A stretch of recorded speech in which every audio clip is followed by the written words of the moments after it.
Welcome back, everyone, to Sedaye Daneshjoo. My name is Ryan Fekrat. My name is Damaris Cervantes. And this is part 2 of our conversation with Kaveh Nawab. Dr. Kaveh Nawab is a UCLA and Cedars-Sinai trained cardiac anesthesiologist and Cedars-Sinai assistant professor with interest in unlocking individual potential through weaponizing, and I mean that in a positive sense, neuroscience.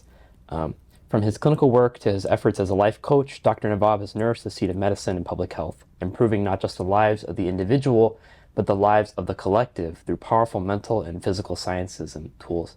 Thanks for coming again, Dr. Nawab. It's a pleasure to be back here at Sedaye Daneshjoo. We had a great time last time, and I look forward to following up that conversation. Yeah, I really enjoy the more in-depth looks into the minds of physicians. It really helps to inform my decision. One of the particular things that we were talking about before the show and that had resonated with us in different ways was how you related to to anesthesiologists as you were going through your rotations in medical school, how that informed your decision into going into anesthesiology as a field. I, not being in medical school, I'm playing devil's advocate to your position of, I don't think that is very high on my priority list, but not even going through that. I put it, maybe if it's like a list of 10, I put it as number 7 on a list of priorities to assess the specialty for something that I would want to go into, with the top probably being interest in the science and the types of things that we get to do. Damaris, on the other hand, thinks that it is very important. And I guess just to open up, could you revisit that and clarify what you meant by that was something that led to your decision? Great. Yeah, I think that's a great question in terms of the things that people use to determine what's going to be the best fit. And like we said last time, certainly the way you interact with patients, where on the spectrum between being a diagnostician and an interventionalist you fall. And then, like you just brought up, this question of how well you get along with the people in the field, as well as your own personality. Now, I'm very interested to hear the question between you and Damaris when it comes to why she thinks that it's more relevant and you think it's less relevant, as well as what those other 6 things would be that beat out the culture of the specialty. Because, of course, the personalities of the people influences the culture of the specialty. Well, all people's, go ahead. I could get into them, but I want to hear what you have to say, and you finish your thought, and then we can get into that. Yeah. So all strengths are also weaknesses. All characteristics have a light side and a dark side. So, for instance, anesthesiologists have to be comfortable not being the star of the show. We work behind the scenes, and we often are not remembered by our patients if we're doing our job right, because they only meet us for a few minutes and get some reassurance, and then they don't remember us because they get recovered by the nurses in recovery. If we see them shortly after surgery, they're often in a post-anesthetic state, and so they're relatively out of it. So that's, for instance, one thing that anesthesiologists have in common. And if a person does not recognize that that's part of the field, that that's part of the nature of the job, they're probably going to have a hard time if they wanted to be the center of attention. So another thing, I'll just add another thing, is that people need to be able to stay calm under pressure, because the surgeon is really in the thick of it, right? They are working, they need certain levels of blood pressure, they need certain levels of bleeding or not bleeding. And so we are, as much as we're working on behalf of the patient, we're working also on behalf of the surgeon, whereas the inverse is less true. The surgeon is not as much working on behalf of the anesthesiologist as the inverse is true. Could you extrapolate that point to personalities? Do you think that you are a mediator in your life?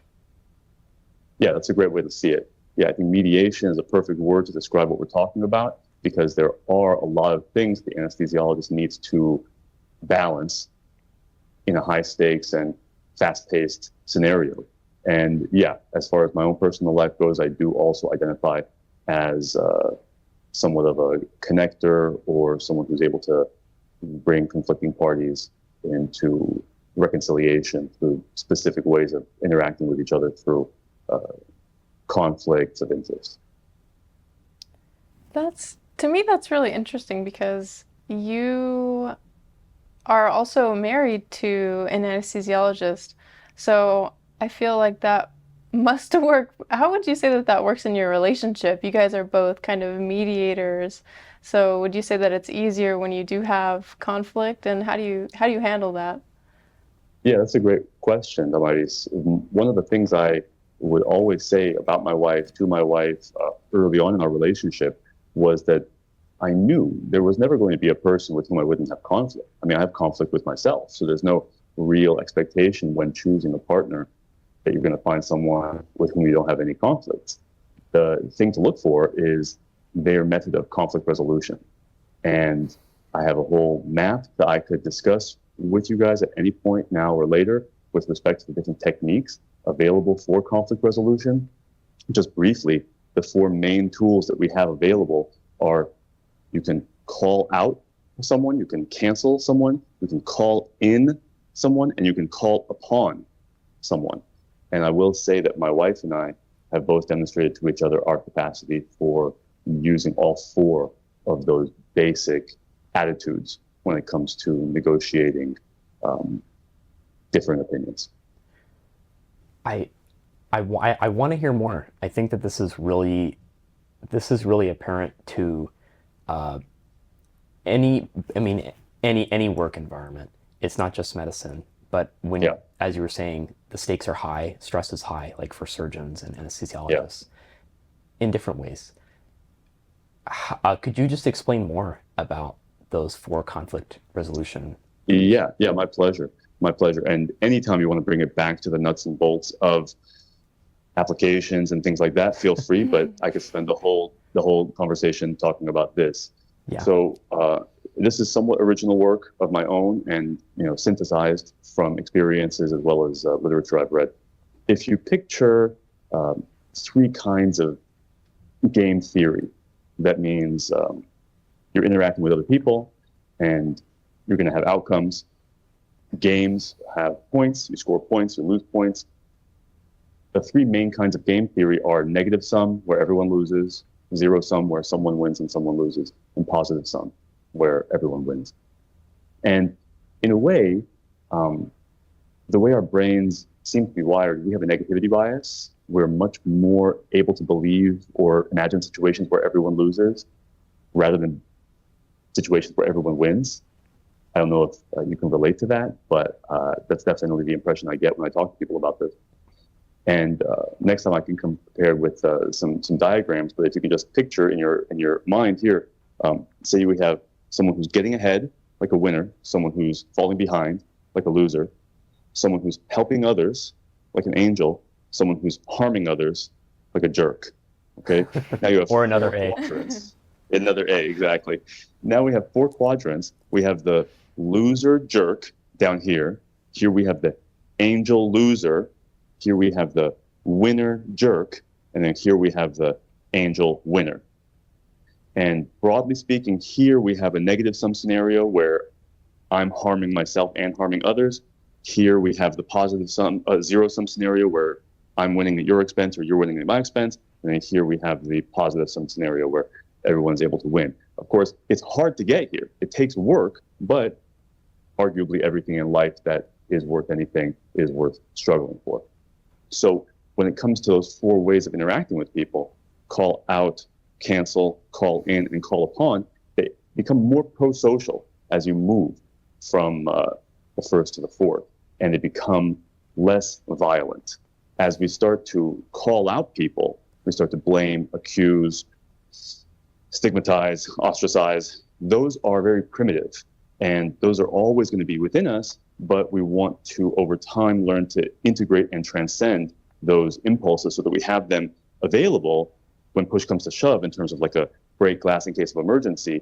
But the other three end up becoming more civilized, socialized, and tend towards a more positive outcome, where I can find myself in a lifestyle where I interact with people and invite them into my way of living rather than to attack them for their way of living.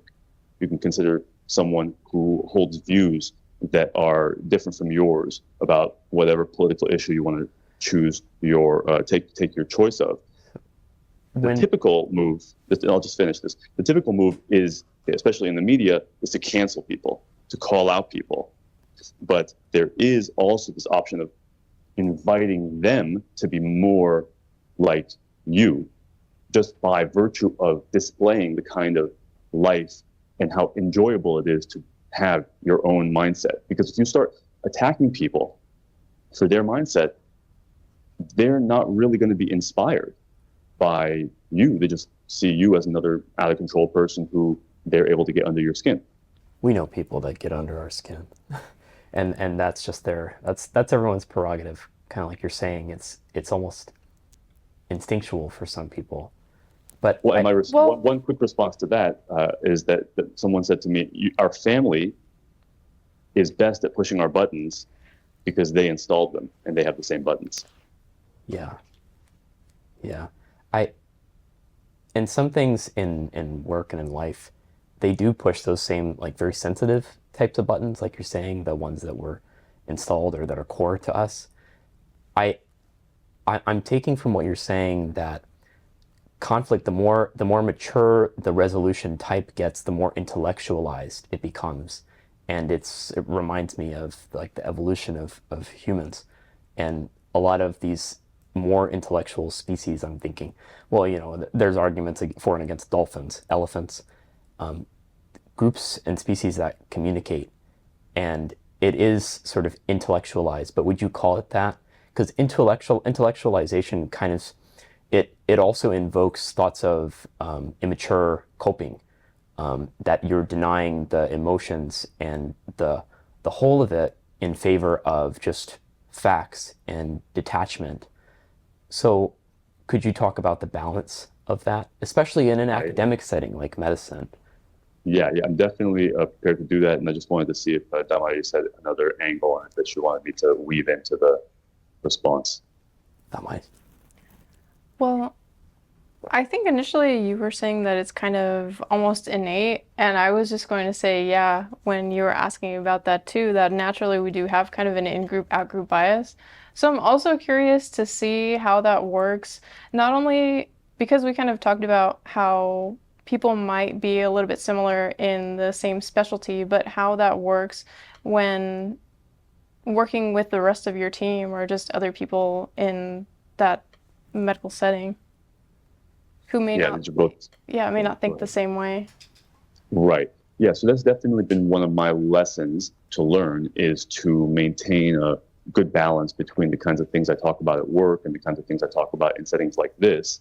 This is certainly where the majority of my interest lies, and I do have to make sure to not let too much of it come into a clinical setting where we're really dealing with the nuts and bolts of scheduling patients and hemodynamics and airway anatomy.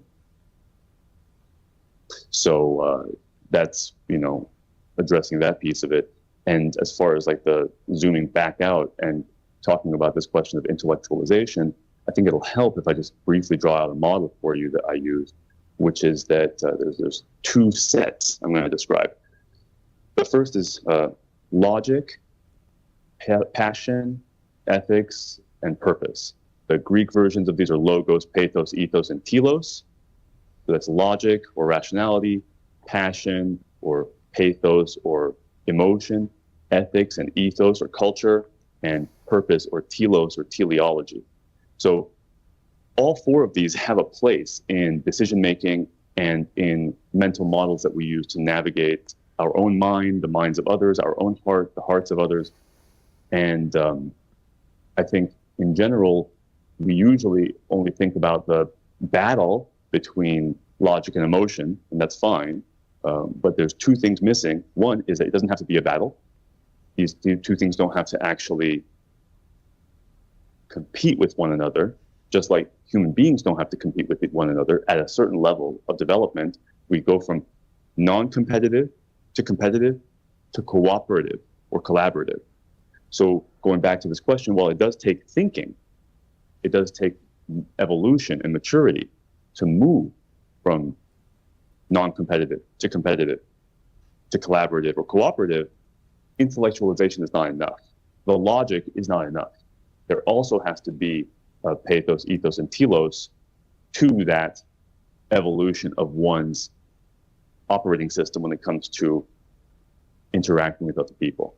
So that's one thing I wanted to bring up, the logos, pathos, ethos, and telos. The other one is we talk about holistic health. We talk about the health of the whole person. And so my 6 categories for health are physical health, emotional health, mental health, financial health, social health, and moral health. And these are all very interesting, somewhat controversial in some circles. People say, well, these things are subjective or they are social constructs. All that's fine. That doesn't actually disqualify them from being useful avenues of investigation and personal development. So the last thing I'll say is pain is really an incredibly powerful indicator of where there is buildup or tension or pressure or unmanageability.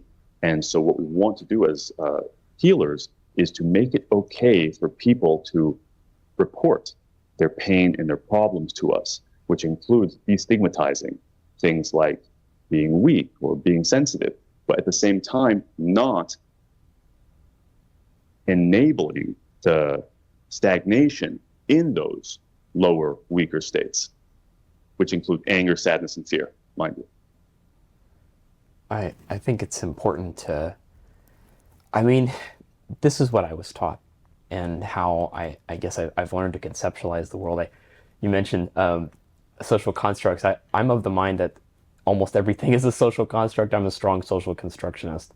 But I think with that, I also consider everything, almost everything subjectively. Everything I take at face value and am willing to consider everything. No matter how menial it is, whether it is a small or a greater weakness or a smaller or greater sickness. Damaris, where do you weigh in on the different values that Cave is ascribing to things, that they are of different levels or different levels of negativity, different levels of positivity? Well, like for example, the scale, how there is like an angel or the jerk, that there is someone who promotes success or someone who detracts success. Am I getting that right, Cave? So going back to like talking kind of about game theory. Yeah. Is what he was. Exactly. In your own life, do you notice that there are people that create that, and are there lessons that you've learned from that? Well, I guess for people in my life, I do kind of see the different archetypes. I would hope myself to be in the top right quadrant, where I feel like I'm trying to help others, but not at the expense of myself, but also continue to advance. And I think that just has to do with trying to lift up others. And so I would say that that's something that I had to learn also, though, because I think you had mentioned that you were a recovering people pleaser, and I felt that way in my past too. And so maybe I was the angel loser.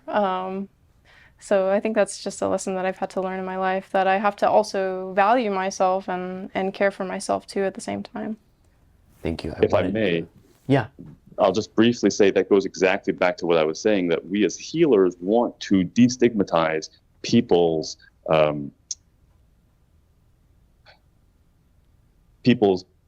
situations that may need healing or improvement or addressing. If a person feels like they can't identify as a harmful person, or they can't identify as someone who's brought harm to themselves at the benefit of others, then the diagnosis ends up being subdued or hidden, or people don't come to healers, or when they come to healers, they hide elements of their symptomatology.